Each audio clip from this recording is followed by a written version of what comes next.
¿Sabía usted que la población de Venezuela se redujo a 28.7 millones de habitantes en los últimos 5 años? En el país no hay cifras oficiales sobre migración, sin embargo, la Agencia de Naciones Unidas para los Refugiados asegura que son 5.667.921 venezolanos. El 90% de las personas que dejaron el país recientemente tienen entre 15 y 49 años de edad. Son datos que se desprenden de la última encuesta de condiciones de vida realizada por expertos de la Universidad Católica Andrés Bello, donde también encontramos otros datos reveladores sobre el éxodo venezolano.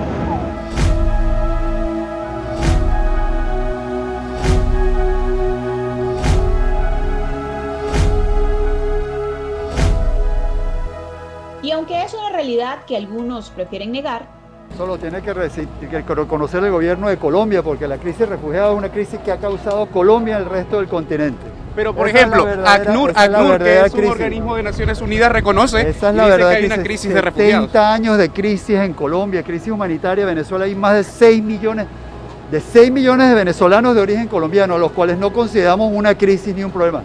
Son venezolanos de origen colombiano, 6 millones. Las demás cifras son engañosas.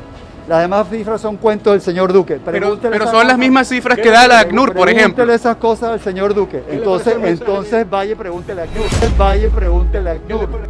En cada frontera de Latinoamérica se replica un drama que se hace insostenible. Las historias y testimonios son prueba de ello. Cuando visibilizas a los desplazados en la frontera de Rumichaca, Ecuador y Colombia, o en la frontera de Tumbes entre Ecuador y Perú, en la frontera de Tacna entre Perú y Chile, cuando estás en Tijuana, en cualquier lugar en América Latina hay un desplazado, refugiado, inmigrante venezolano que le grita al mundo que en Venezuela hay una dictadura. Él es Carlos, periodista y activista por los derechos de los refugiados, migrantes y desplazados venezolanos. Fue víctima de persecución y tuvo que huir a través de la peligrosa frontera que une México con el sur de Estados Unidos. Lo más difícil que me tocó vivir en una cárcel de inmigración definitivamente es la incertidumbre. La incertidumbre de no saber qué va a pasar contigo. La preocupación de no saber si tu miedo creíble fue aceptado, si te lo creyeron o no. El estrés de saber si te van a deportar, te van a meter más días presos, te van a llevar para una cárcel federal. Entonces estás débil mentalmente, estás débil físicamente, estás débil emocionalmente y tienes el riesgo de que te pueda pasar algo terrible. Y es que las cifras hablan por sí solas. 86% salió en busca de empleo en otro país, 6% en busca de la reunificación familiar y el resto por razones distintas que van desde la inseguridad, la persecución política, salud o estudios. Si hablamos de las condiciones de los migrantes en países de destino, tenemos que un 18% de los migrantes venezolanos están bajo estatus irregular en otros países por falta de documentos o vencimiento de los mismos. 12% tienen un estatus regular, ya que han adquirido la ciudadanía de otros países. Asimismo, solo el 16% de los migrantes han obtenido residencia permanente y un 33% permiso temporal. En enero de 2019, la Embajada de Estados Unidos suspendió sus operaciones en Caracas. Desde ese momento, cada ciudadano que desee solicitar una visa debe viajar fuera del país. Esto no ha detenido la decisión de miles de venezolanos de querer buscar una vida en Estados Unidos. Las consecuencias han sido y son devastadoras.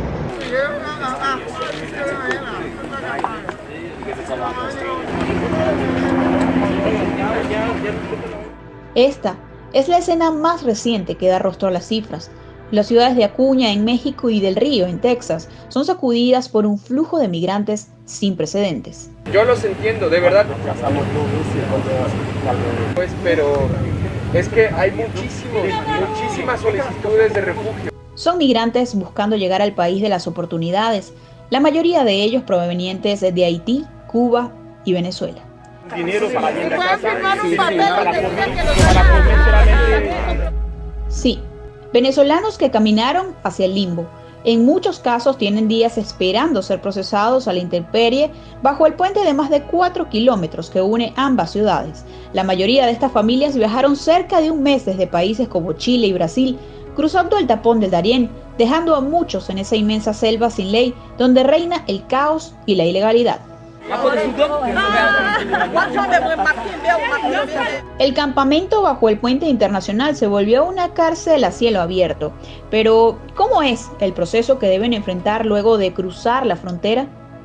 Y una vez dentro de las cárceles de inmigración, pues empiezas los distintos procesos, como por ejemplo una primera entrevista que te hacen en A Bordo del Patrol, preguntándote acerca de dónde vienes, en qué lugar vives.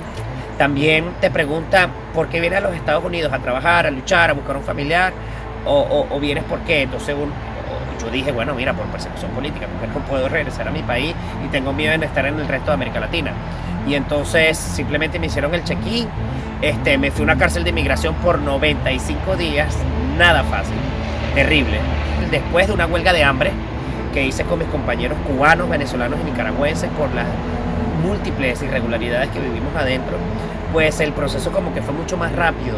Y aunque muchos de mis compañeros antes de la huelga de hambre estaban saliendo con unas fianzas que van desde 12 hasta $20,000, compañeros venezolanos, cubanos, brasileños salían con unas cifras impagables que se tenían que deudar sus familiares dentro de Estados Unidos, o simplemente no las podían pagar y eran deportados a sabiendas que podían perder su vida de su país de origen porque son perseguidos políticos, a sabiendas que podían perder su vida de su país de origen porque son perseguidos políticos.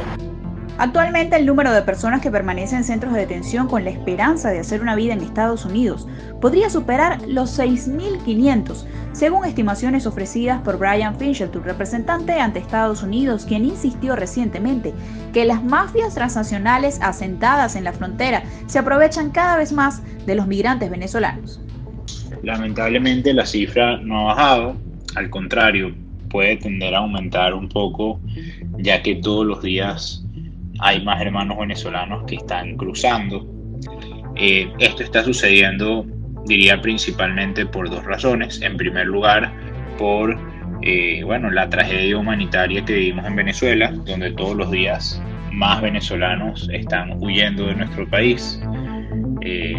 Y en segundo lugar, la desinformación y el engaño que hacen estas mafias, popularmente conocidos como coyotes, que se encargan de engañar a la gente y que usan hechos reales de medidas migratorias tales como lo son el TPS para engañar a la gente con desinformación y decirles que si se vienen ahora, por ejemplo, pudiesen optar para el TPS.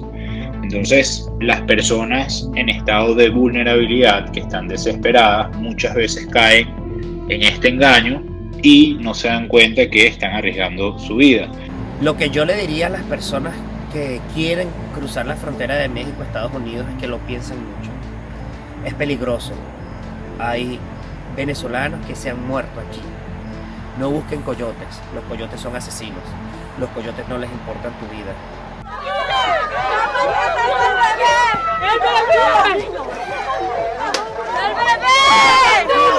El gobierno de Joe Biden ha enfrentado críticas de sus aliados por expulsar de manera expedita a los migrantes detenidos en la frontera con México y también de los republicanos que arremeten en su contra por no haber hecho lo suficiente para contrarrestar un incremento enorme de migrantes que intentan entrar en el país. Su gobierno hasta el momento ha expulsado a cerca de 5.000 haitianos que ingresaron desde México hacia Del Río en semanas recientes. Pero este es un drama que se replica en cada frontera de Latinoamérica. En los primeros 7 meses de 2021 han cruzado por el norte de Chile más de 23.000 migrantes, casi 7.000 más que en todo el año pasado. Trabajé 2 años y no logré nada en Venezuela. Sigue lo mismo. Ahora se puso un poco más peor la situación. Y me tocó emigrar porque no hay estudio, no hay comida nutritiva para los niños. Nosotros llegamos, más flacos. En medio del desierto al borde del Pacífico, en la frontera entre Chile y Perú, las patrullas interceptan día tras día flujos migratorios. Tuvimos un primer procedimiento con una familia de ciudadanos venezolanos ingresando al país de manera clandestina. Luego otra patrulla, mientras estábamos realizando los PSR, se topó con otro control con una familia de ciudadanos haitianos y en esta oportunidad tenemos una familia de ciudadanos colombianos. El tema migratorio de ingreso al país por pasos irregulares es bastante grande. Las nacionalidades son totalmente variadas. Los venezolanos buscan desesperadamente un autobús que los pueda llevar a 2.000 kilómetros al sur, hacia Santiago. Algunos vienen de Perú. Porque para acá me dijeron que para acá una nueva vida y uno se puede recuperar más, pues uno trabaja más y gana más la plata. Y le envía a la familia como todos hacemos, como todo inmigrante estamos haciendo ahorita. Pero en Chile no están exentos del rechazo y las expresiones de xenofobia. Recientemente un hecho encendió las alarmas de organismos internacionales y defensores de derechos humanos. Una turba de ciudadanos enardecidos dejó claro que ya no quieren a migrantes irregulares en su territorio.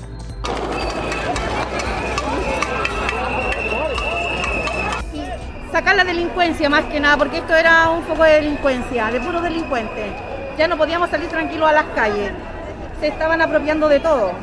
De los lugares públicos, de que ya nosotros no podíamos ir a una plaza. Según explica Diego Chávez, experto del Instituto de Política Migratoria para Latinoamérica, durante los últimos años la pandemia agravó sustancialmente las condiciones de vida de los migrantes venezolanos.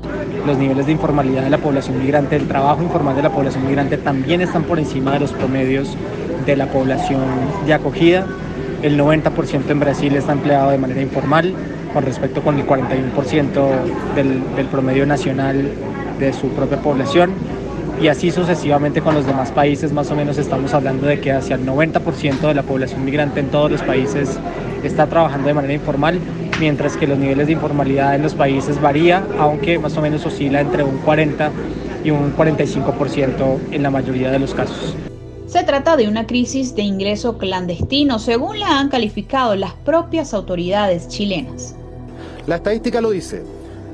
Mientras tuvimos la posibilidad de expulsar, el ingreso clandestino por Colchane bajó. Pero también tenemos que hacernos cargo del efecto llamada. Chile hoy día es un destino migratorio atractivo para muchos. Pero como ya dijimos, el escenario cambia, pero el drama se repite. La situación humanitaria en el municipio de Necoclí, en el norte de Colombia, lugar de tránsito obligado para pasar a Panamá, se agrava día con día, ante la falta de insumos médicos, alimentos y ante la presencia de miles de migrantes. Los haitianos nos han colaborado con ropa, ¿ves? Con comida.